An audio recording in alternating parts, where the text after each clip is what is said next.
नमस्कार दोस्तों, motivational banker में आपका स्वागत है। दोस्तों, हमें आपके लिए जीआईबी, सीआईबी और प्री प्रमोशन का वन स्टॉप सॉल्यूशन।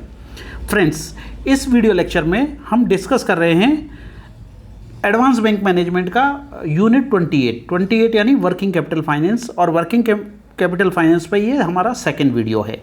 पिछले वीडियो में हमने बात की थी fund based working capital limit के बारे में, जिसमें हमने टंडन कमेटी नॉर्म्स, हमने नाइक कमेटी के हिसाब से कैसे हम वर्किंग कैपिटल एसेस करते हैं, और तीसरा हमने बात की थी आपसे कैश बजट मेथड पे।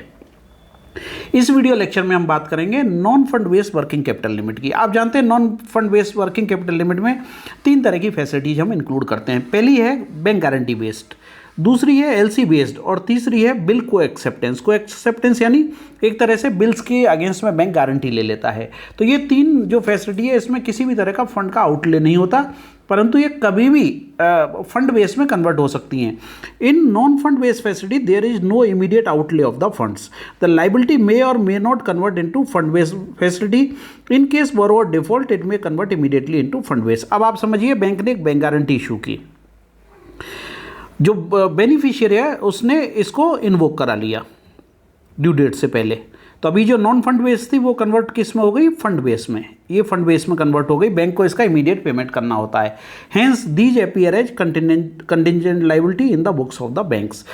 जब तक ये नॉन फंड बेस है तब तक ये कंटिजेंट लायबिलिटी कहलाती है, और ये बैलेंस शीट का पार्ट नहीं होती, ये फुट नोट की फॉर्म में आती है बैलेंस शीट में हमेशा। ओके, अब सबसे पहले हम बात करते हैं बैंक गारंटी। हमने 3 आइटम पे बात की है, बैंक गारंटी, एलसी और बिल को एक्सेप्टेंस। तो सबसे पहले बैंक गारंटी देखेंगे, फिर एलसी पे बात करेंगे, और थर्ड फेज में हम बात करेंगे बिल्स पे।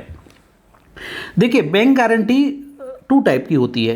पहली है आपकी परफॉर्मेंस गारंटी, और दूसरी है आपकी फाइनेंशियल गारंटी। अब परफॉर्मेंस गारंटी क्या होती है, फाइनेंशियल गारंटी क्या होती है? जैसा नाम सजेस्ट कर रहा है, परफॉर्मेंस गारंटी यानी जो परफॉर्मेंस लिंक है। जैसे आपने एक रोड कॉन्ट्रैक्टर को अगर उसके बिहाफ पे एक बैंक गारंटी इशू की, तो ये रोड कॉन्ट्रैक्टर अगर इसको कॉन्ट्रैक्ट मिला है 100 किलोमीटर का या 10 किलोमीटर का रोड बनाने के लिए, तो अगर ये अपनी परफॉर्मेंस इसकी नहीं आएगी, तो जो बेनिफिशियरी है वो कभी भी उस गारंटी को एनकैश करा सकता है, उसको इन्वोक कर सकता है ड्यू डेट से पहले। तो ऐसी बैंक गारंटी जो देखिए, this bank guarantee by bank to beneficiary in case of default in performance by the applicant. समझिए, 10 किलोमीटर के रोड के लिए बैंक गारंटी बैंक ने इशू की, माना 5 करोड़ रुपए की बैंक गारंटी थी, ऐसा समझ लीजिए। अब देखिए, इसने 8 किलोमीटर का रोड बना दिया, 8 किलोमीटर का रोड तो बना दिया, परंतु जो इनकी टर्म्स कंडीशन तय हुई थी उसके हिसाब से पूरा 10 किलोमीटर का रोड इन्होंने नहीं बनाया। तो ऐसे केस में बेनिफिशियरी क्या करेगा? जिसने इनको रोड कॉन्ट्रैक्ट दिया है, वो बैंक से कहेगा कि हम बैंक गारंटी को इन्वोक कर रहे हैं, ड्यू डेट से पहले करना होगा, शर्त एक ही है। तो बैंक को क्या करना होगा? जैसे ही बैंक गारंटी का इन्वोकेशन का इनके पास लेटर आएगा, बैंक को तुरंत बेनिफिशियरी को 5 करोड़ रुपए, अगर 5 करोड़ रुपए की बीजी है तो बैंक को 5 करोड़ रुपए उसको रेमिट करना होगा। बाद में ये 5 करोड़ रुपए ये किससे वसूल करेंगे? इससे, रोड कॉन्ट्रैक्टर से, जिसके बिहाफ पे इन्होंने बैंक गारंटी इशू की थी। ठीक है, तो ये सिस्टम होता है आपका परफॉर्मेंस गारंटी का। अब बात करते हैं हम दूसरी गारंटी की, जो है हमारी फाइनेंशियल गारंटी। देखिए, फाइनेंशियल गारंटी कहाँ इशू होती है? फाइनेंशियल गारंटी इशू होती है आपकी, the type of guarantee is the meeting is for meeting of certain financial obligations of the applicant. जैसे सिक्योरिटी डिपॉजिट में कहीं जमा करनी है, या अर्नेस्ट मनी में कहीं जमा करनी है, या कोई मटेरियल परचेज किया उसके लिए बैंक गारंटी दी है, तो इस तरह की बैंक गारंटी कहलाएगी आपकी financial bank guarantee. The appraisal of BG is just like normal credit appraisal of the bank. It should be part of the working capital. BG का जो अप्रेजल होता है वो वर्किंग कैपिटल के साथ में ही करते हैं। ठीक है, तो ये तो बात हो गई हमारी बैंक गारंटी के बारे में। अब देखिए, बैंक गारंटी पे रिजर्व बैंक ऑफ इंडिया की गाइडलाइन क्या कहती है। ये बहुत इंपॉर्टेंट है कि बैंक गारंटी जब बैंक इशू करते हैं तो बैंकों को क्या क्या चीज़ें ध्यान रखना चाहिए। सबसे पहला पॉइंट दिया है, at the time of issuing financial guarantee bank should be satisfied with the customer would be in a position to reimburse the bank in case of bank is required to make payment. देखिए, financial guarantee में क्या होता है, माना security deposit में bank guarantee दी और इन्होंने अपना कमिटमेंट फुलफिल नहीं किया, तो सबसे पहले इनको बैंक को ये देखना है कि क्या बोरोवर जिसके ब्याज पे बैंक गारंटी दी है वो बैंक का पैसा रिएम्बर्स करने की पोजीशन में है या नहीं। सबसे पहला डिफॉल्ट के केस में whether the applicant can reimburse bank money, ये सबसे पहले देखना है। दूसरा क्या है, परफॉर्मेंस गारंटी के केस में, in case of performance guarantee bank should exercise due caution and have sufficient experience with the customer to satisfy themselves that the customer has the necessary experience, capacity and means to perform the obligation under the contract। अब आप समझिए, एक road contractor के लिए आपने उसके ब्याह पे, रोड कॉन्ट्रैक्टर के ब्याह पे एक बीजी इशू की है परफॉर्मेंस गारंटी, तो आपको ये तो देखना पड़ेगा कि इनको रोड बनाने का एक्सपीरियंस है या नहीं, इनकी कैपेसिटी है या नहीं, इनके पास प्रॉपर मशीन्स हैं या नहीं, ये ऑब्लिगेशंस को, पिछले ऑब्लिगेशंस को पूरा किया है या नहीं। तो परफॉर्मेंस गारंटी के केस में ये देखना होगा। और फाइनेंशियल गारंटी के केस में ये देखना होगा कि माना रीएम्बर्समेंट का नंबर आया तो क्या ये रीएम्बर्स कर पाएगा जो एप्लीकेंट है। तीसरी बात, bank should normally refrain from issuing guarantee on behalf of the customer who do not enjoy credit facility with the bank. ऐसे कस्टमर को जिनकी वर्किंग कैपिटल लिमिट नहीं है, fund based working capital limit नहीं है, उनको बैंक को कोशिश करनी चाहिए कि उनके बिहाफ पे बैंक गारंटी इशू ना करें। बल्कि कुछ बैंकें तो करती ही नहीं है, उन्होंने अपने बोर्ड में पॉलिसी बना रखी है कि जिनका वर्किंग कैपिटल लिमिट नहीं है उनको, कस्टमर्स को बैंक गारंटी हम इशू नहीं करेंगे। Okay, no bank guarantee should normally have a maturity period more than 10 years. 10 साल से ज़्यादा की बैंक गारंटी इशू नहीं करनी है, ठीक है। तो मोर देन 10 ईयर्स की बैंक गारंटी का क्लॉज नहीं है, तो आरबीआई कहती है कि 10 साल से ज़्यादा की बैंक गारंटी आप इशू मत करिए। 5वां पॉइंट देखिए, unsecured guarantees on behalf of any individual constituent should be limited to a reasonable proportion of the bank's total unsecured guarantee. देखिए, बैंक गारंटी भी क्या होता है, कई बार अनसिक्योर्ड गारंटी भी हम इशू करते हैं, जहां customer working capital limit enjoy कर रहे हैं या उनके दूसरे काफ़ी सारे बिजनेस बैंक के थ्रू चल रहे हैं, तो अनसिक्योर्ड गारंटी भी बैंक देती है, जैसे कंसोर्शियम के केस में खास तौर पे होता है। तो unsecured guarantee on account of individual constituent should be limited. Individuals के केसेस में अनसिक्योर्ड गारंटी बैंक को कोशिश करनी चाहिए कि कम से कम इशू की जाए। ओके, नंबर 6 पे आते हैं, guarantees on behalf of individual should also bear a reasonable proportion to the constituent equity. इसमें यह भी ध्यान रखना चाहिए कि बोरोवर का भी स्टेक हो, ठीक है, बोरोवर से मार्जिन प्रॉपरली उसमें लेना है। As a rule bank should avoid giving unsecured guarantee in large amount. बड़े अमाउंट की अनसिक्योर्ड गारंटी बैंक ना दें, खास तौर पे मीडियम और लॉन्ग टर्म के पीरियड के लिए। They should avoid undue concentration of such unsecured guarantee commitment to particular group of customer और द ट्रेड्स। देखिए, बैंक की अपनी पॉलिसी रहती है कि अनसिक्योर्ड जो है पहले तो मीडियम से लॉन्ग टर्म के लिए अवॉइड करें अनसिक्योर्ड गारंटी, किसी ग्रुप विशेष को। देखिए, बैंक की अपनी लिमिट है ना, इंडिविजुअल के लिए, फिर ग्रुप्स के लिए, इसका भी ध्यान रखते हुए बैंक गारंटी इशू करनी है। किसी पर्टिकुलर ग्रुप को ज़्यादा बैंक गारंटी बैंक इशू ना करे, ऐसा आरबीआई कहता है। इन एक्सेप्शनल केसेस बैंक में गिव डेफर्ड पेमेंट गारंटी। अब बात करते हैं डीपीजी की। डेफर्ड पेमेंट गारंटी कहाँ होती है, जहाँ पे इंस्टॉलमेंट में पैसा देना होता है। माना कस्टमर ने यूएसए से एक मशीन मंगाई 1 करोड़ रुपए की और इसका 4 इंस्टॉलमेंट में पेमेंट करना है, तो ऐसे केस में डेफर्ड पेमेंट गारंटी लगेगी। 25-25 लाख के 4 पेमेंट जाने हैं on an unsecured basis for modest amount to first class customers who have entered into deferred payment agreement in consonance with government policy. ठीक है, गवर्नमेंट पॉलिसी के हिसाब से जिन्होंने अपना ये सेटअप जमाया हुआ है। इन एक्सेप्शनल केसेस बैंक में give deferred payment guarantee on the unsecured basis for modest amount to first class customer. First class customer जो है उनको मॉडेस्ट अमाउंट की bank guarantee deferred payment basis पे, इससे बेटर है कि बैंक इशू करें। 8वां पॉइंट देखिए, 8वां हो गया। 9th पॉइंट हमारा क्या कह रहा है, बैंक डेफर्ड पेमेंट गारंटी, ये हो गया ना हमारा 9th point. Guarantee is executed on behalf of any individual constituent or group of constituent should be subject to prescribe exposure limit. ये तो ठीक बात है, ग्रुप की या इंडिविजुअल की जो एक्सपोजर लिमिट है उसको क्रॉस नहीं करना चाहिए, ये भी बैंक को ध्यान रखना है। और अगला पॉइंट दिया है इन्होंने, the government of India have advised all the government departments public sector undertaking etcetera to accept bank guarantees in the model bond में इशू करनी है, and to ensure that alterations additions to the clause whenever consider necessary are not one sided. इसका proper authentication होना जरूरी है। Bond paper पे bank guarantee issue होती है, सीरियली नंबर बॉन्ड होते हैं, उसमें बैंक गारंटी इशू होना चाहिए, प्रॉपरली साइन होना चाहिए ऑफिशियल्स का, उनका ईसी नंबर समेत, और कहीं भी कोई अल्टरेशन है तो उसको प्रॉपरली बैंक से ऑथराइज कराना है।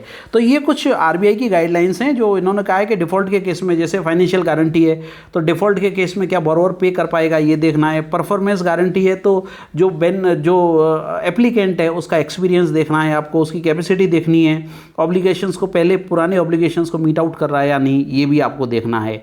जिन लोगों की वर्किंग कैपिटल लिमिट नहीं है उनको अवॉइड करना है, 10 साल से ज़्यादा की बैंक गारंटी नहीं देनी है, अनसिक्योर्ड पोर्शन लिमिटेड होना है, जहाँ अनसिक्योर्ड पोर्शन है वहाँ कोशिश करें कि डेफर्ड पेमेंट गारंटी इशू करें, ठीक है ना। और जो गारंटी है वो बॉन्ड मॉडल बॉन्ड में इशू होनी चाहिए, इसके अलावा कोई भी अल्ट्रेशन वगैरह है तो वो बैंक से प्रॉपरली ऑथेंटिकेट होना चाहिए, ये आरबीआई की गाइडलाइन कहती है। आगे हम देखेंगे in respect of the guarantees issued in favour of director general of supplies and disposal. उस केस में देखिए आप यहाँ दिया हुआ है director general of supply and disposal के केस में, in order to speed up the process of verification of genuineness of the name designation and the code number of the officer or officer signing the guarantee should be incorporated under the signature of the official. जो bank guarantee issue होगी उसमें जो भी official issue कर रहे हैं उनका नाम, उनका डेजिग्नेशन, उनका कोड नंबर सभी होना चाहिए। The beneficiary of the bank should also be advised to invariably obtain the confirmation.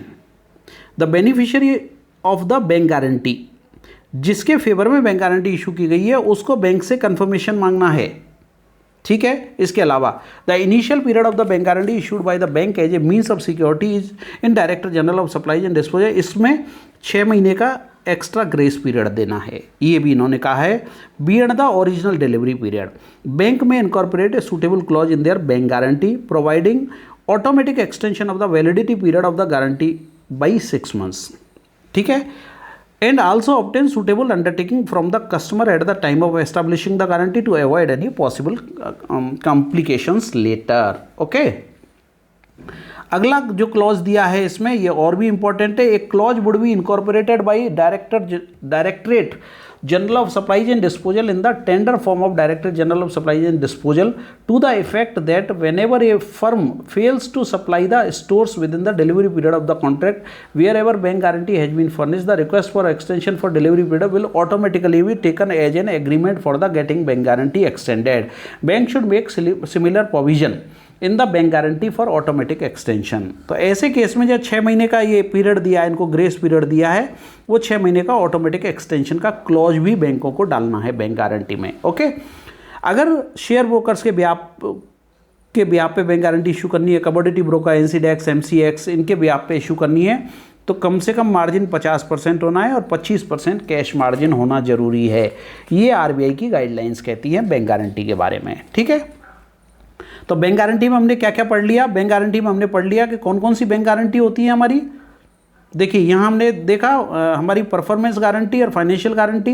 Performance guarantee कौन सी होती है, फाइनेंशियल गारंटी कौन सी होती है, समझ लिया हमने। और हमने समझा कि आरबीआई की गाइडलाइन क्या कहती है गारंटीज के बारे में। अब हम देखेंगे को एक्सेप्टेंस ऑफ बिल्स के बारे में। को एक्सेप्टेंस का मतलब क्या है कि एक तरह से बिल की गारंटी दे दी बैंक ने। A supplier of goods will be more willing to provide credit to the purchaser. जो बैंक का कस्टमर है उसको क्रेडिट देने में वो इंटरेस्टेड होगा क्योंकि उसका माल बिक रहा है। बैंक को accept the bill drawn by the seller of good. तो बैंक क्या करेगा, इन सप्लायर्स के बिल को एक्सेप्ट कर लेता है। को एक्सेप्ट मतलब इसने गारंटी दे दी एक तरह से कि हाँ मेरा कस्टमर इसका पेमेंट करेगा। Purchaser receive the credit from the seller. Purchaser को फायदा क्या हो गया, उसको उधारी पे माल मिल गया। When बैंक को accept the bill it is discounted by seller with the bank. अब देखिए बैंक ने अगर उसको को एक्सेप्ट कर लिया, जब गारंटी दे दी उसकी, तो बैंक उसको क्या करेगा, डिस्काउंट कर देता है। अब डिस्काउंट करते से ही सेलर को पैसा मिल गया इमीडिएट, ठीक है। On the due date buyer makes the payment. चूंकि बायर बैंक का कस्टमर है तो वो ड्यू डेट पे पेमेंट कर देता है। बैंक को accept act like a guarantee. जैसा मैंने शुरू में बताया, को एक्सेप्टेंस मतलब guarantee for him against non payment by the purchaser. Purchaser ने अगर पेमेंट नहीं किया तो बैंक गारंटी देता है कि हम इसका पेमेंट करेंगे। By providing this facility to the customer the need for working capital finance from bank is reduce due to credit provided by the supplier.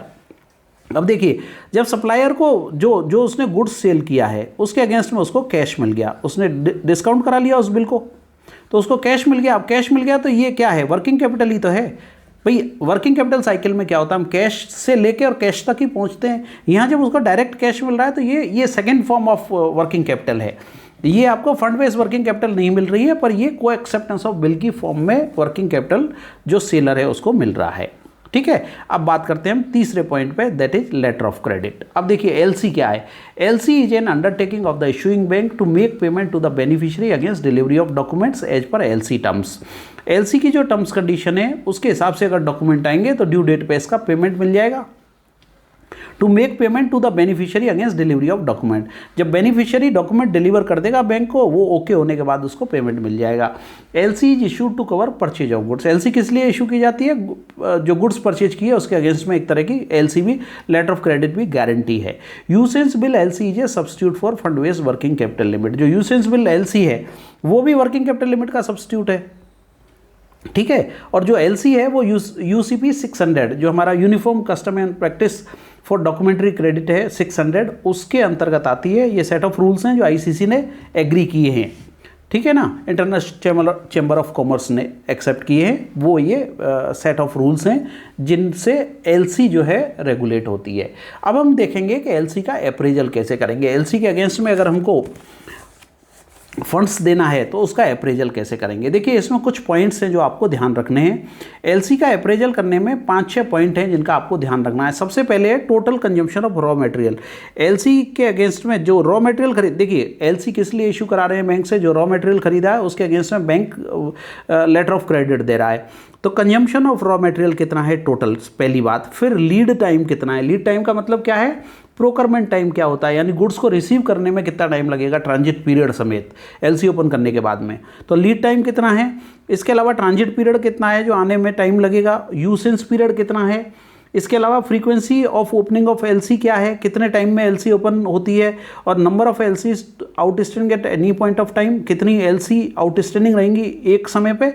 और एलसी की कितनी लिमिट की रिक्वायरमेंट है। इतना डेटा अगर हम अप्रेज कर पाते हैं तो हम एलसी के अगेंस्ट में जो है लिमिट कैलकुलेट कर सकते हैं। अब आगे मैं आपको बताऊंगा एग्जाम्पल से कि किस तरह से हम ये करेंगे। अब देखिए ये calculation of LC limit based on given information. अब यहाँ इन्फॉर्मेशन दी हुई है कि लीड टाइम क्या है, प्रोकरमेंट का टाइम क्या है 15 दिन का, ट्रांजिट पीरियड है 15 दिन का, यानी 1 महीने का टाइम हो गया टोटल, और यूसेंस पीरियड है 5 महीने का। तो टोटल पीरियड कितना हो गया 6 महीने का।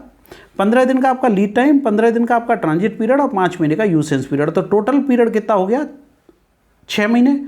अब देखिए इकोनॉमिक ऑर्डर क्वांटिटी, एक बार में जो ऑर्डर करते हैं वो 1 करोड़ रुपए का करते हैं, और साल भर में जो ऑर्डर होगा वो होगा 6 करोड़ रुपए का, ठीक है। अब कितनी एलसी लगेंगी इनको साल भर में। अब देखिए टोटल पीरियड कितना हो गया 6 महीने, 15 + 15 + 5 महीने, तो ये 6 महीने हो गया। अब frequency of opening of LC, economic order quantity जितना मंगा रहे हैं उतना, टोटल रॉ मटेरियल कितना है 600 है, और 12 से मल्टीप्लाई कर दो आप, तो 2 महीने का इनको एलसी आफ्टर एवरी 2 मंथ लगेगी। तो number of LC outstanding at any point of time, कितनी एलसी हो गई 6 महीना डिवाइडेड बाई 2 करेंगे, टोटल पीरियड डिवाइडेड बाई 2 करेंगे तो 3 एलसी हो गई। Number of LC outstanding at any time, एक समय पे 3 एलसी लगेंगी, और एक एलसी में इनको number of outstanding LC into economic order quantity 100 lakh की एक एलसी लगती है तो 3 एलसी लगेंगी, तो 300 लाख की यानी 3 करोड़ रुपए की इनको एलसी लिमिट की जरूरत पड़ेगी। ये बैंक का असेसमेंट होता है। देखिए लीड टाइम 15 दिन का, ट्रांजिट पीरियड 15 दिन का, यूसेंस पीरियड 5 महीने का, तो 6 महीने का इनको पीरियड लगता है। टोटल पीरियड जो इन्वॉल्व है, एक बार में 1 करोड़ रुपए का इनको ऑर्डर लगता है, साल में 6 करोड़ रुपए का ऑर्डर लगता है, ठीक है। तो अब देखिए फ्रीक्वेंसी कितनी हो गई, हर 2 महीने में इनको लगेगा। भाई 6 करोड़ का साल में लग रहा है तो हर 2 महीने में इनको लगेगा, और 2 महीने में इनको लगेगा तो एट ए टाइम आउटस्टैंडिंग कितना रहेगा 3 एलसी का आउटस्टैंडिंग रहेगा, तो 3 दूनी 6 करोड़ रुपए हो गया ना। तो एलसी लिमिट कितनी हो गई इनकी 3 करोड़ रुपए की। ऐसे ही दूसरा एग्जाम्पल एक ले लेते हैं जिसमें एलसी लिमिट मैंने कैलकुलेट की है, वो भी आपको बता देता हूँ। ये देखिए जैसे लीड टाइम है समझो 10 दिन का, ट्रांजिट पीरियड है 20 दिन का 1 महीना, और यूसेंस पीरियड है 6 महीने का, तो टोटल पीरियड कितना हो गया 7 महीने का। 1 करोड़ का इनको मिनिमम इकोनॉमिक ऑर्डर क्वांटिटी है, और एनुअल कंजम्पशन है इनका 6 करोड़ रुपए का। अब देखिए 7 महीने का तो इनका ये पीरियड हो गया, जो टोटल पीरियड इन्वॉल्व है वो हो गया 7 महीने का। फ्रीक्वेंसी ऑफ एलसी क्या लगेगी 100 डिवाइडेड बाई 600 इंटू 12, तो हर 2 महीने में इनको एलसी लगेगी, एलसी आफ्टर एवरी 2 मंथ। अब number of LC outstanding at any time कितना लगेगा, पीरियड है 7 महीने का, डिवाइडेड बाई 2 करेंगे तो ये 3.5 आया, इसको राउंड फिगर करेंगे तो ये 4 आ गया। Number of LC outstanding at any time आ गई 4। तो यहाँ पे 100 × 4 जब करेंगे तो इनको 4 करोड़ की एलसी लिमिट इस केस में सैंक्शन बैंक कर सकता है। इस तरह से एलसी लिमिट का कैलकुलेशन किया जाता है। तो ये नॉन फंड बेस की बात कर रहे हैं हम, यहाँ हमने एलसी लिमिट कंप्लीट किया है। ओके, मैं समझ रहा हूँ आपको क्लियर हो गया होगा। ये 2 एग्जाम्पल मैंने आपके लिए लिए हैं, एक ऊपर लिया है एग्जाम्पल। देखिए अप्रेजल में आपको क्या क्या लगेगा, total consumption of raw material under LC, lead time, transit period, usance period, इसके अलावा frequency of opening LC, number of LC to outstanding at any point of time और एलसी लिमिट रिक्वायरमेंट, ये सब आप इससे कैलकुलेट कर सकते हैं। ये जो फॉर्मूला आपको दे रखा है उसके बेसिस पे। ओके, अब हम आगे बात करते हैं बुक डेट फाइनेंसिंग की, जिसको बिल या रिसीवेबल फाइनेंसिंग भी कहते हैं। बिल्स या receivable finance by the bank, ये बेसिकली बुक डेट फाइनेंसिंग है। Receivables are part of the current asset. देखिए रिसीवेबल्स क्या है, ये बुक डेट है ना बेसिकली, तो करंट एसेट का पार्ट है बुक डेट जो है, ठीक है, of a business enterprises. These arise due to sales on credit to the customer. If the credit sales are based on invoice alone, the amount receivable from the customer is represented in the account as book debt. सिर्फ invoice के basis पे तो book debt कहलाएगा या sundry debtors कहलाएगा। Bank provide finance against these in a fashion similar to the inventory. जैसे हम stock के अगेंस्ट में फाइनेंस करते हैं वैसे ही हम बुक डेट के अगेंस्ट में फाइनेंस करते हैं।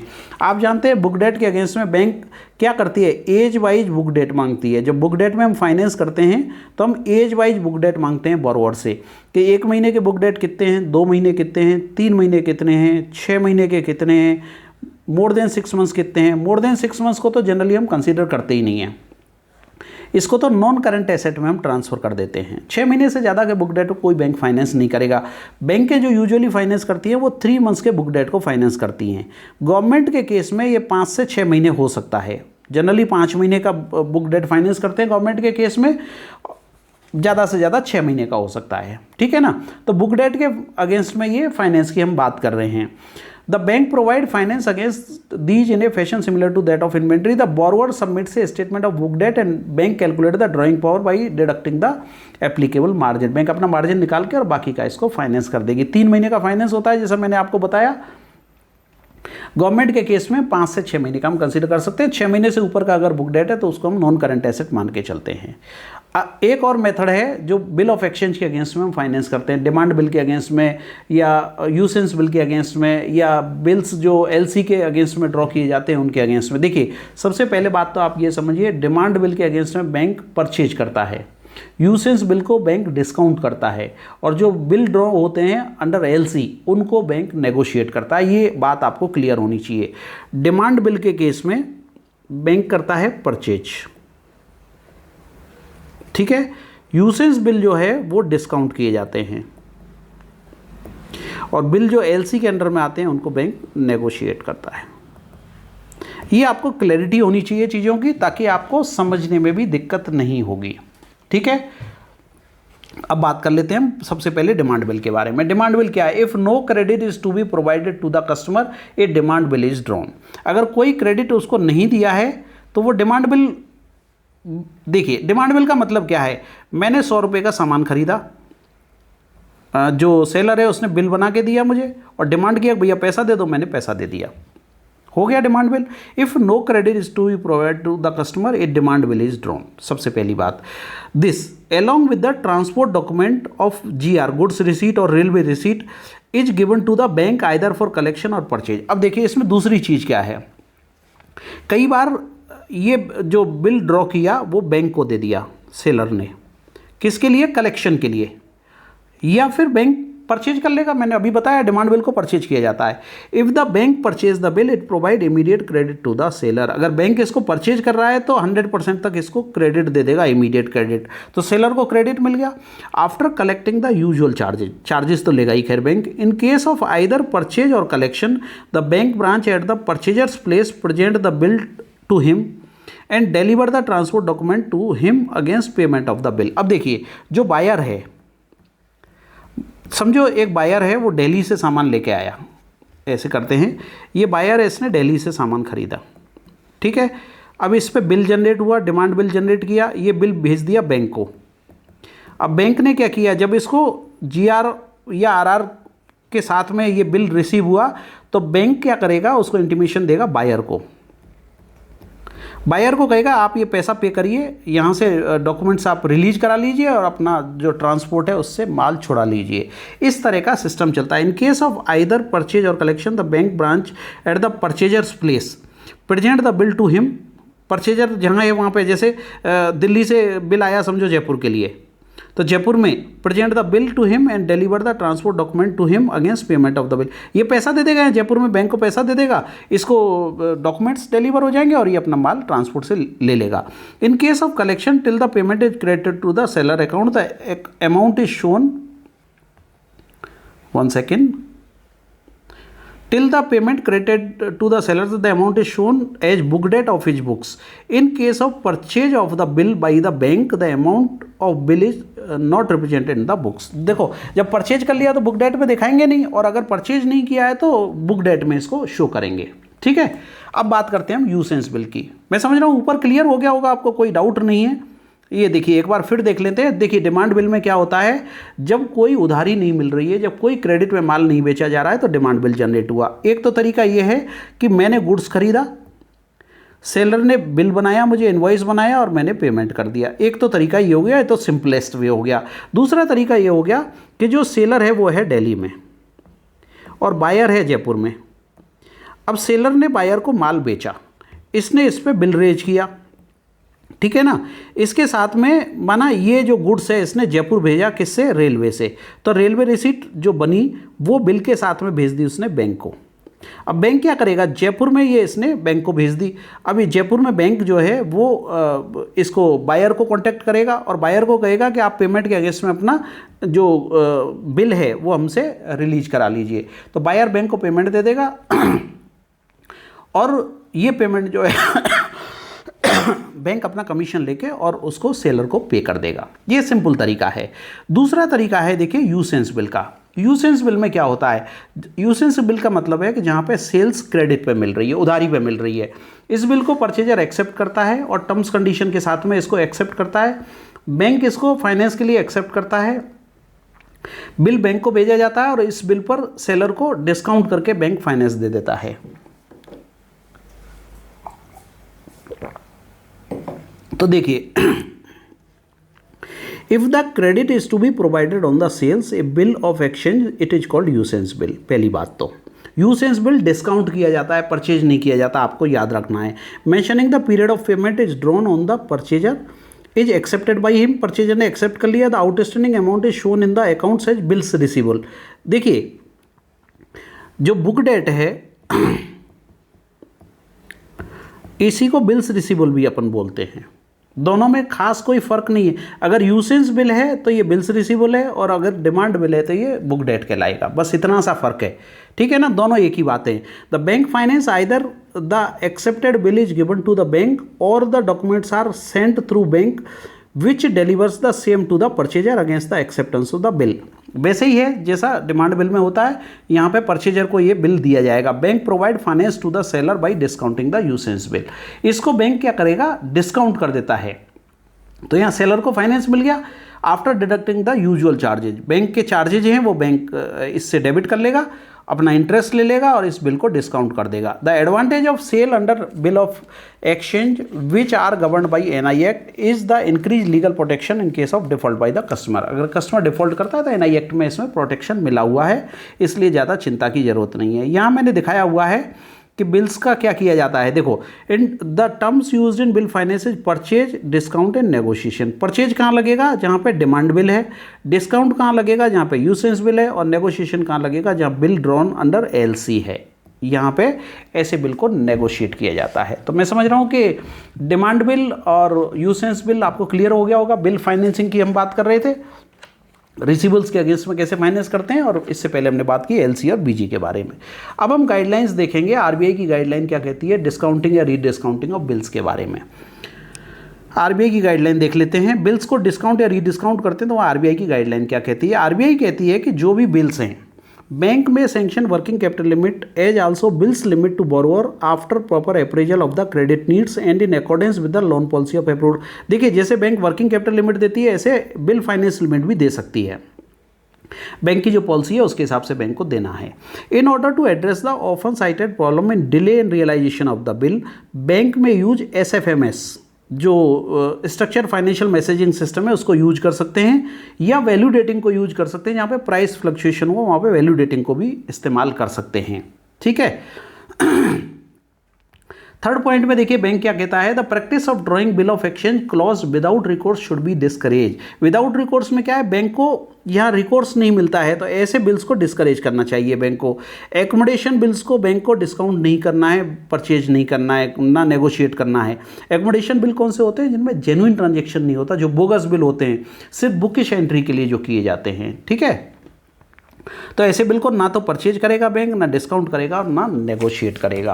अगला पॉइंट दिया है, bill rediscount should be restricted to usance bill held by the other bank. Bank should not rediscount bills earlier discounted by NBFC। पहले NBFC ने अगर उसको डिस्काउंट कर दिया है तो उसको रीडिस्काउंट नहीं करना है, except in respect of bills arising from sale of light commercial vehicle and 2-3 wheelers. इसके अलावा NBFC के लाइट कमर्शियल व्हीकल और 2 व्हीलर के तो बिल्कुल डिस्काउंट किया जाता है, बाकी को डिस्काउंट करने के लिए RBI ने रेस्ट्रिक्ट किया हुआ है। ठीक है, अब बात करते हैं हम बिल्स अंडर LC। नेक्स्ट में हम बात करेंगे, ये हमारा लास्ट सेगमेंट चल रहा है, बिल्स अंडर LC। देखिए इसको भी ध्यान से आप देखिएगा। Bills bank should open LC and purchase discount negotiate bills under LC only in respect of genuine commercial transaction. ये तो पहली बात है। देखो एकोमोडेशन बिल को तो कुछ भी नहीं करना है, ना परचेज करना है, ना डिस्काउंट करना है, ना नेगोशिएट करना है। ठीक है, and trade transactions of their borrower constituents who have been sanction regular credit facility by bank. उन्हीं को देना है जिनकी रेगुलर क्रेडिट फैसिलिटी है। परचेज डिस्काउंट जो भी फैसिलिटी दे रहे हैं सिर्फ उनको देना है जिनकी रेगुलर क्रेडिट फैसिलिटी है। नंबर 2 देखिए, sometimes a beneficiary of LC may want to discount the bill with the LC issuing bank itself. In such case bank may discount bill drawn by beneficiary only if the bank has sanction regular fund based credit limit. ये पहले भी ऊपर भी cover किया जा चुका है। देखिए जहाँ पे फंड बेस्ड लिमिट दे रखी है वहीं पे ये फैसिलिटी देनी है कस्टमर को। जिनकी फंड बेस्ड फैसिलिटी नहीं है उनको डिस्करेज करना चाहिए। Bill purchase discounted negotiated under reserve the exposure should be treated as the borrowers and risk weight assigned accordingly. जहाँ बिल परचेज किया है, डिस्काउंट किया है, वहाँ पे जो रिस्क वेट है उस पर प्रॉपरली असाइन करना है। While purchasing discounting negotiating bill under LCs और otherwise bank should establish genuineness of the underlying transaction. ये बार बार बात कही गई है और बहुत इफेक्टिवली RBI इस बात को कहता है कि एकोमोडेशन बिल को किसी भी तरह से एकोमोडेट नहीं करना है, आपको उसके अगेंस्ट में किसी भी तरह का फाइनेंस बोरोवर को नहीं देना है। और लास्ट पॉइंट इसका हम ले रहे हैं, the practice of drawing bills of exchange closed without recourse and issuing LC bearing the legend without recourse should be discouraged. Without recourse में देखिए बैंक को जहाँ रिकोर्स नहीं मिलेगा वहाँ पे पैसा डूबने का चांस रहेगा। इसलिए ऐसे जो the practice of drawing bill of exchange clause without recourse and issuing LC bearing the legend without recourse should be discouraged. तो ऐसे बिल्स को जो विदाउट रिकोर्स है उनको डिस्करेज करना चाहिए, because such notations deprive the negotiating bank of the right of recourse it as against the drawer under the NI act. The NI act में जो रिकोर्स मिलेगा उसको वो विदाउट रिकोर्स में मिलेगा नहीं, तो बैंक का पैसा इसमें फंस जाएगा, बैंक का पैसा डूब जाएगा। तो bills negotiated under LC should be with recourse not without recourse. Clear है बात यहाँ तक?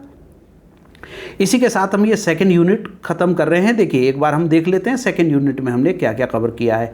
हमने शुरू से कवर किया है सेकंड यूनिट में। सबसे पहले हमने 3 टॉपिक्स पे बात की, बैंक गारंटी, LC लिमिट और को एक्सेप्टेंस ऑफ बिल।